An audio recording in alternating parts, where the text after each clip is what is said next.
আসসালামু আলাইকুম গাইস, আশা করি সকলেই ভালো আছেন আপনারা। তো একটা পেজ তৈরি করতে অনেকটা সময় লাগে। তো আমার পেজে 8,000 ফলোয়ার ছিল। তো আমার 500 ফলোয়ার মানে আনফলো করে দিছে আমারে সবাই। তো জানি না কারা কারা আমার আনফলো করে দিছে ভাই। দেখেন, আমি অনেক কষ্ট করে ফেসবুকে ভিডিও করি, আর ফেসবুকে সফলতা পাওয়া এতটা সহজ না। তো যারা শুধু কন্টেন্ট ক্রিয়েটর তারা বুঝে যে একটা ফলোয়ার মানে কি জিনিস। তো ভাই, ফলোয়ার আমি অনেক কষ্ট করে অর্জন করছিলাম। তো আমার অনেকে আনফলো করে দিছে। তো আনফলো করে দেওয়ার কারণ হচ্ছে যে আমি জানি না যে কি কারণে আমার আনফলো করে দিছে ওরা।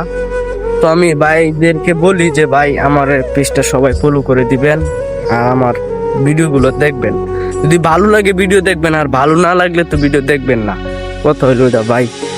মানে আমি কত কষ্ট করে একটা পেজ আটকে ফলোয়ার পর্যন্ত আমি নিছি। মানে যারা শুধু কন্টেন্ট ক্রিয়েটর ওরা বুঝে যে কিভাবে ফলোয়ার করতে হইব। এদের একটা টেনশন থাকে যে ফলোয়ার কি জিনিস, শুধু কন্টেন্ট ক্রিয়েটররা ভাই বুঝে। আর যারা সেলিব্রিটি তাদের কাছে ফলোয়ার আটকে কিছুই না। মানে 5-10 মিনিটের ভিতরে তাদের আটকে হয়ে যাগা। আর আঙ্গুর আটকে ফলোয়ার বানাইতে ভাই বছর 6 মাস লাগিয়ে যা।